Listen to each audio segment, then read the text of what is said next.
Capítulo 7. Mais leve que uma pena. O ar parecia mais calmo à noite, embora o trovão ainda avisasse Lan que nem tudo estava bem. Em suas semanas viajando com Bullen, aquela tempestade acima parecia ter ficado mais escura.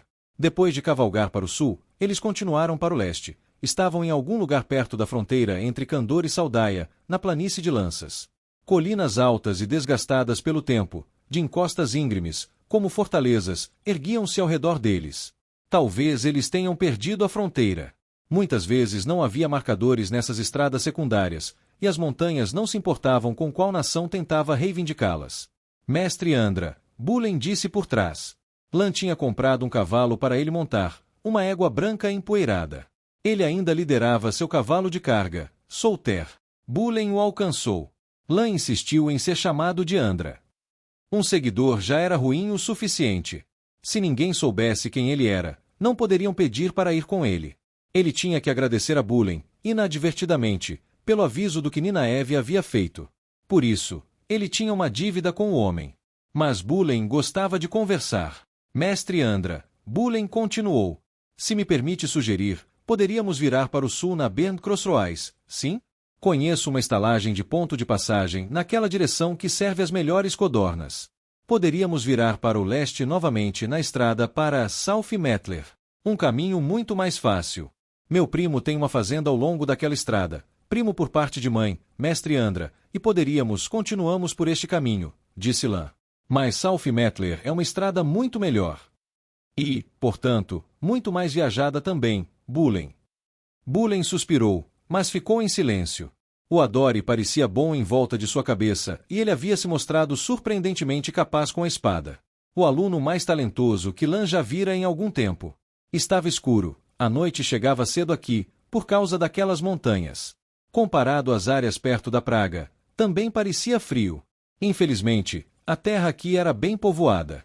De fato, cerca de 1 hora depois da encruzilhada, eles chegaram a uma estalagem, as janelas ainda brilhando com luz.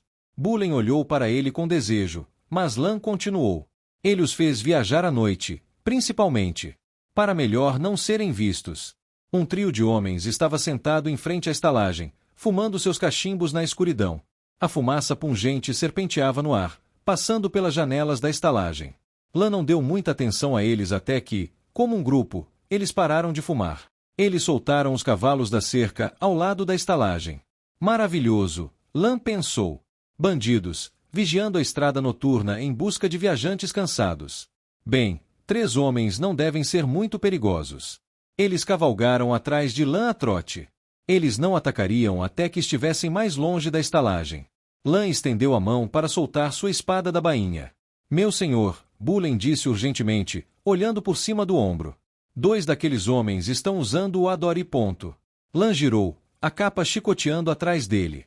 Os 3 homens se aproximaram e não pararam. Eles se dividiram ao redor dele e de Bullen. Lan os observou passar. Andere, ele chamou. O que vocês acham que estão fazendo? Um dos 3, um homem magro e de aparência perigosa, olhou por cima do ombro, seu longo cabelo preso com o Adori. Fazia anos desde que Lan vira Andere. Ele parecia ter desistido de seu uniforme Kandori. Finalmente, ele estava usando uma capa preta profunda e couro de caça por baixo. Ah, Lan, Andere disse, os 3 homens parando para parar. Eu não tinha notado você aí. Tenho certeza de que não, Lan disse categoricamente. E você, Nazar? Você guardou o seu Adori quando era um rapaz. Agora você veste um. Posso fazer o que quiser, disse Nazar. Ele estava ficando velho, devia ter passado dos 70 anos, mas carregava uma espada na sela. Seu cabelo estava branco. O terceiro homem, Hakim, não era Malquieri. Ele tinha os olhos puxados de um saldiano, e deu de ombros para Lan, parecendo um pouco envergonhado. Lan levantou os dedos até a testa, fechando os olhos enquanto os 3 cavalgavam à frente. Que jogo tolo eles estavam jogando! Não importa, Lan pensou, abrindo os olhos. Bullen começou a dizer algo, mas Lan o silenciou com um olhar penetrante. Ele virou para o sul, saindo da estrada, cortando uma trilha pequena e desgastada. Em pouco tempo, ele ouviu cascos abafados atrás. Lan girou ao ver os 3 homens cavalgando atrás dele. Lan puxou mandar para parar, dentes cerrados. Eu não vou levantar a garça dourada. Nós não dissemos que você era, disse Nazar. Os três se separaram ao redor dele novamente, passando por ele. Lan chutou Mandar para frente, cavalgando até eles. Então pare de me seguir. Da última vez que verifiquei, estávamos na sua frente, disse Andere. Você se virou para cá depois de mim, acusou Lan. Você não é dono das estradas, Lan Mandragora, disse Andere. Ele olhou para Lan, o rosto sombreado na noite. Se você não percebeu, eu não sou mais o garoto que o herói de Salmarna repreendeu há tanto tempo. Eu me tornei um soldado, e soldados são necessários. Então eu cavalgarei por aqui se eu quiser. Eu ordeno que você se vire e volte, disse Lan. Encontre um caminho diferente para o leste. Hakim riu, sua voz ainda rouca depois de todos esses anos. Você não é mais meu capitão, Lan. Por que eu obedeceria suas ordens? Os outros riram. Nós obedeceríamos a um rei, é claro, disse Nazar. Sim, Andere disse. Se ele nos desse ordens, talvez o fizéssemos. Mas não vejo um rei aqui, a menos que eu esteja enganado. Não pode haver rei de um povo caído, disse Lan. Nenhum rei sem um reino. E ainda assim você cavalga, disse Nazar, sacudindo as rédeas. Cavalgue para a morte em uma terra que você alega não ser um reino. É meu destino. Os três deram de ombros e então seguiram na frente dele. Não sejam tolos, Lan disse, voz suave enquanto ele parava Mandar. Este caminho leva à morte. A morte é mais leve que uma pena, Lan Mandragora, Hakim gritou por cima do ombro. Se cavalgarmos apenas até a morte, então a trilha será mais fácil do que eu pensava. Lan cerrou os dentes, mas o que ele faria? Bater em todos os três até deixá-los inconscientes e deixá-los na beira da estrada. Ele empurrou Mandar para frente. Os dois se tornaram 5. Asterisco, asterisco, asterisco. Galad continuou sua refeição matinal, notando que filho Baiar tinha vindo falar com ele. A refeição era simples, mingau com um punhado de passas misturadas. Uma refeição simples para cada soldado os manteve longe da inveja. Alguns lordes capitães, comandantes jantaram muito melhor do que seus homens. Isso não serviria para Galad. Não quando tantos no mundo passavam fome. O menino Baiar esperava dentro das abas da tenda de Galad, aguardando o reconhecimento. O homem magro e de bochechas afundadas usava sua capa branca, um tabardo sobre a cota de malha por baixo. Galad finalmente deixou de lado sua colher e assentiu para Baiar. O soldado caminhou até a mesa e esperou, ainda em posição de sentido. Não havia mobília elaborada na tenda de Galad. Sua espada, a espada de Valda, estava sobre a mesa simples atrás de sua tigela de madeira, levemente desembainhada. As garças na lâmina espiavam por baixo da bainha, e o aço polido refletia a forma de Baiar. Fale, disse Galad. Tenho mais notícias sobre o exército, meu senhor capitão comandante, disse Baiar.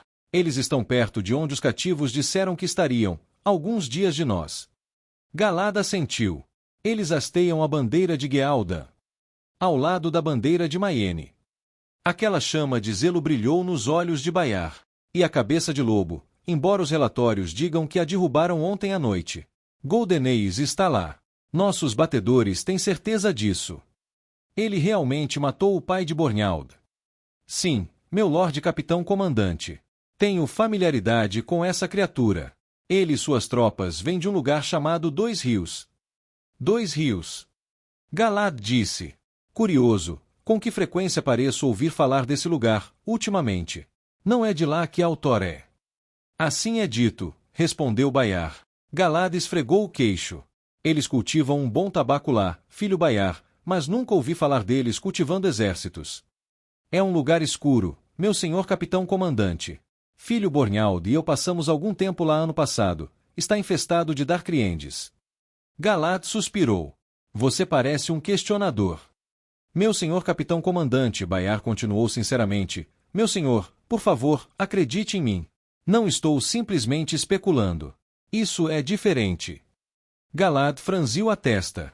Então ele gesticulou em direção ao outro banco ao lado de sua mesa. Baiar o pegou. Explique-se, disse Galad. E me conte tudo o que sabe sobre esse Perrin Goldenês. Perrin conseguia se lembrar de uma época em que cafés da manhã simples com pão e queijo o satisfaziam. Não era mais o caso. Talvez fosse devido ao seu relacionamento com os lobos, ou talvez seus gostos tivessem mudado com o tempo. Ultimamente, ele ansiava por carne, especialmente de manhã. Ele não podia sempre comê-la, e isso era bom. Mas geralmente ele não precisava pedir. Esse era o caso naquele dia. Ele se levantou, lavou o rosto e encontrou um criado entrando com uma grande costeleta de presunto, fumegante e suculenta. Sem feijão, sem vegetais, sem molho.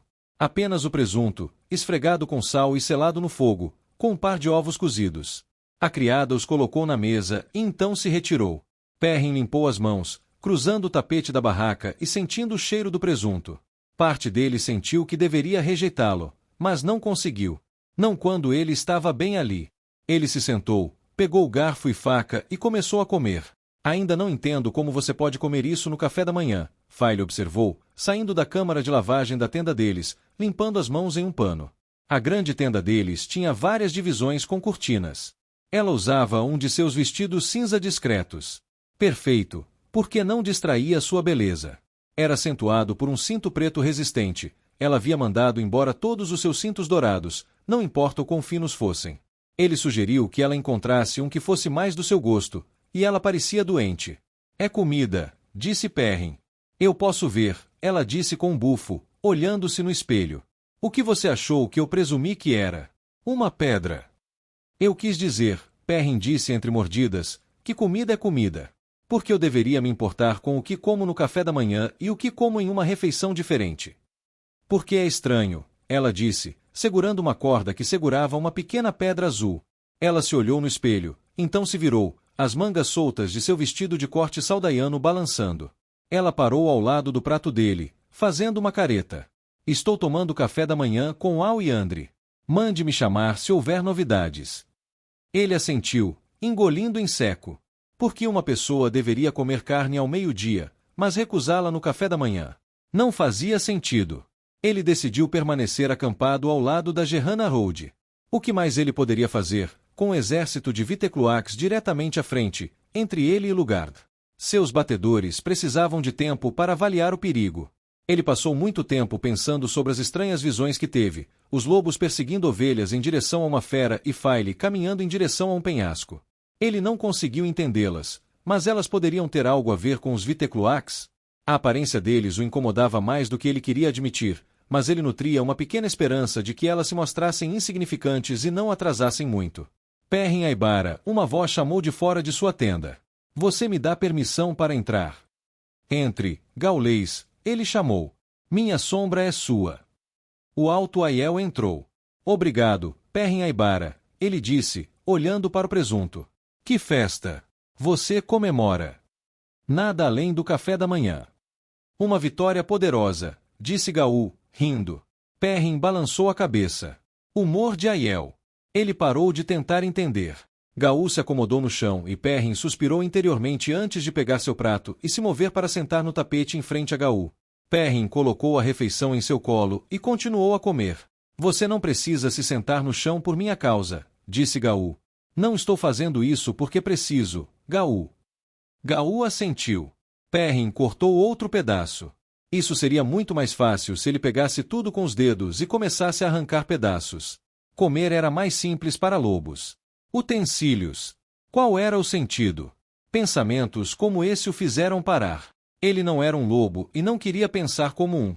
Talvez ele devesse começar a comer frutas como café da manhã, como File disse. Ele franziu a testa e então voltou para sua carne. Nós lutamos contra Trollocs em 2 rios, Bayard disse, abaixando a voz. O mingau de Galad esfriou, esquecido na mesa. Várias dezenas de homens em nosso acampamento podem confirmar isso.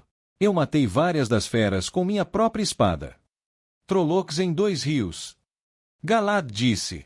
Isso é centenas de léguas das terras da fronteira. Eles estavam lá mesmo assim, disse Bayard. O Lorde Capitão Comandante Niel deve ter suspeitado. Fomos enviados ao local por ordem dele. Você sabe que Pedron Niel não teria simplesmente pulado do nada. Sim. Concordo. Mas e os 2 rios? Está cheio de Darkriendes, disse Bayard. Bornhald lhe contou sobre Golden Eyes. Em 2 rios, esse Perrin Aibara estava hasteando a bandeira dos antigos Manetheren e reunindo um exército entre os fazendeiros. Treinado. Os soldados podem zombar dos fazendeiros forçados a servir, mas se juntarem o suficiente deles, eles podem ser um perigo. Alguns são habilidosos com o cajado ou o arco. Estou ciente, Galad disse categoricamente, lembrando-se de uma lição particularmente embaraçosa que lhe foi dada uma vez. Aquele homem, esse Perrin Aybara, Bayar continuou. Ele é Shadowspawn, tão claro quanto o dia. Eles o chamam de Goldenês porque seus olhos são dourados, nenhuma sombra que qualquer pessoa já tenha conhecido. Tínhamos certeza de que Aybara estava trazendo os Trollocs, usando-os para forçar o povo de Dois Rios a se juntar ao seu exército. Ele eventualmente nos expulsou do lugar. Agora ele está aqui, antes de nós. Uma coincidência, ou algo mais? Bayar estava obviamente pensando da mesma forma. Meu senhor capitão comandante, talvez eu devesse ter mencionado isso antes, mas os Dois Rios não foram minha primeira experiência com essa criatura Aybara. Ele matou 2 das filhas em uma estrada esquecida em Andor há cerca de 2 anos. Eu estava viajando com o pai de Bornhald. Nós encontramos Aybara em um acampamento perto de uma estrada principal. Ele estava correndo com lobos como um selvagem. Ele matou 2 homens antes que pudéssemos subjugá-lo, então escapou na noite depois que o capturamos. Meu senhor, ele deveria ser enforcado. Há outros que podem confirmar isso. Galad perguntou. A filho Oratar pode. E a filho Bornhald pode confirmar o que vimos em Dois Rios. Goldenês também estava em Falme. Pelo que ele fez lá, ele deve ser levado à justiça. Está claro. A luz o entregou a nós. Você tem certeza de que nosso povo está entre os mantos brancos? Perrin perguntou. Eu não conseguia ver rostos, disse Gaul, mas os olhos de Elias Machera são muito aguçados. Ele diz que tem certeza de que viu Baz ou Gil. Perrin assentiu. Os olhos dourados de Elias seriam tão bons quanto os de Perrin. Sulin e seus batedores têm relatos semelhantes, disse Gaul, aceitando uma xícara de cerveja servida do jarro de Perrin. O exército de mantos brancos tem um grande número de carroças, muito parecidas com as que enviamos na frente. Ela descobriu isso de manhã cedo, mas me pediu para passar essas palavras para você quando acordasse, pois ela sabe que os pantanosos são temperamentais quando perturbados pela manhã. Gaul obviamente não tinha ideia de que poderia estar ofendendo. Perrin era um pantaneiro. Pantaneiros eram temperamentais, pelo menos na opinião do Zael. Então Gaul estava afirmando um fato aceito. Perrin balançou a cabeça, experimentando um dos ovos. Cozido demais, mas comestível. Sulin viu alguém que ela reconheceu. Não, embora ela tenha visto alguns Gaishain, disse Gaul. No entanto, Sulin é uma donzela, então talvez devêssemos enviar alguém para confirmar o que ela disse, alguém que não exija a oportunidade de lavar nossas roupas íntimas. Problemas com Ban e Shiad? Perrin perguntou. Gaul fez uma careta. Eu juro, essas mulheres vão tirar a minha mente. Que homem deveria sofrer essas coisas? É quase melhor ter o próprio Siglin Blinder como um Gaishain do que aqueles 2. Perrin riu. De qualquer forma, os cativos parecem ilesos e saudáveis. Há mais no relatório. Uma das donzelas viu uma bandeira tremulando sobre o acampamento que parecia distinta, então ela copiou para seu secretário, Sebban Balver. Ele diz que significa que o próprio Lorde Capitão Comandante cavalga com este exército. Perrin olhou para o último pedaço de presunto. Isso não era uma boa notícia. Ele nunca conheceu o Lorde Capitão Comandante, mas ele conheceu um dos capitães dos Lordes Manto Branco uma vez. Essa foi a noite em que Hopper morreu, uma noite que assombrou Perrin por 2 anos. Aquela foi a noite em que ele matou pela primeira vez. O que mais você precisa? Bayar se inclinou para perto, olhos fundos brilhando com zelo. Temos testemunhas que viram esse homem assassinar 2 dos nossos. Nós o deixamos passar, como se fosse inocente. Não, Galad disse. Não, pela luz, se o que você diz é verdade, então não podemos virar as costas para esse homem. Nosso dever é trazer justiça aos injustiçados. Bayar sorriu, parecendo ansioso. Os prisioneiros revelaram que a rainha de Gealdan jurou fidelidade a ele. Isso pode representar um problema. Ou uma oportunidade. Talvez Gealdan seja exatamente o que as filhos precisam. Um novo lar, um lugar para reconstruir. Você fala de Andor, meu Lorde Capitão Comandante, mas por quanto tempo eles vão nos tolerar? Você fala da última batalha, mas pode demorar meses. E se libertássemos uma nação inteira das garras de um terrível Darkrien? Certamente a rainha, ou seu sucessor, se sentiria em dívida conosco. Supondo que possamos derrotar este Aybara. Podemos. Nossas forças são menores que as dele, mas muitos de seus soldados são fazendeiros. Os fazendeiros que você acabou de apontar podem ser perigosos, disse Galad. Eles não devem ser subestimados. Sim, mas eu sei que podemos derrotá-los. Eles podem ser perigosos, sim, mas eles vão se quebrar diante do poder das filhos. Desta vez, finalmente, Goldenês não será capaz de se esconder atrás de suas pequenas fortificações de aldeia ou de seus aliados desorganizados. Sem mais desculpas. Isso fazia parte de ser Taveren. Perrin não conseguiu escapar naquela noite, anos atrás. Ele colocou o seu prato de lado, sentindo-se mal. Você está bem, Perrin Aybara, disse Gaul. Só pensando. Os mantos brancos não o deixariam em paz, e o padrão, Queime-o, continuaria a enrolá-los em seu caminho até que ele lidasse com eles. Quão grande é o exército deles? Perrin perguntou. Há 20.000 soldados entre eles, respondeu Gaul. Há vários milhares de outros que provavelmente nunca seguraram uma lança. Servos e seguidores do acampamento. Gaul escondeu a diversão da voz, mas Perrin podia sentir o cheiro nele. Entre os Aiel, quase todos os homens, todos, exceto os ferreiros, pegariam uma lança se fossem atacados. O fato de muitos pantaneiros serem incapazes de se defenderem confundia ou enfurecia os Aiel. A força deles é grande, continuou Gaul, mas a nossa é maior. E eles não têm Algaidesisvai nem Ashamen, nem canalizadores de nenhum tipo, se a palavra de Sebambalver não estiver errada. Ele parece saber muito sobre esses mantos brancos. Ele está certo. Os mantos brancos odeiam Aes Sedai e acham que qualquer um que possa usar o poder único é um amigo das trevas. Então vamos nos mover contra ele, perguntou Bayar. Galad se levantou. Não temos escolha. A luz o entregou em nossas mãos. Mas precisamos de mais informações. Talvez eu deva ir até esse Aybara e deixá-lo saber que mantemos seus aliados, então pedir para seu exército se encontrar conosco no campo de batalha. Eu prefiro atraí-lo para fazer uso da minha cavalaria. O que você quer, Perrin Aybara? Gaul perguntou.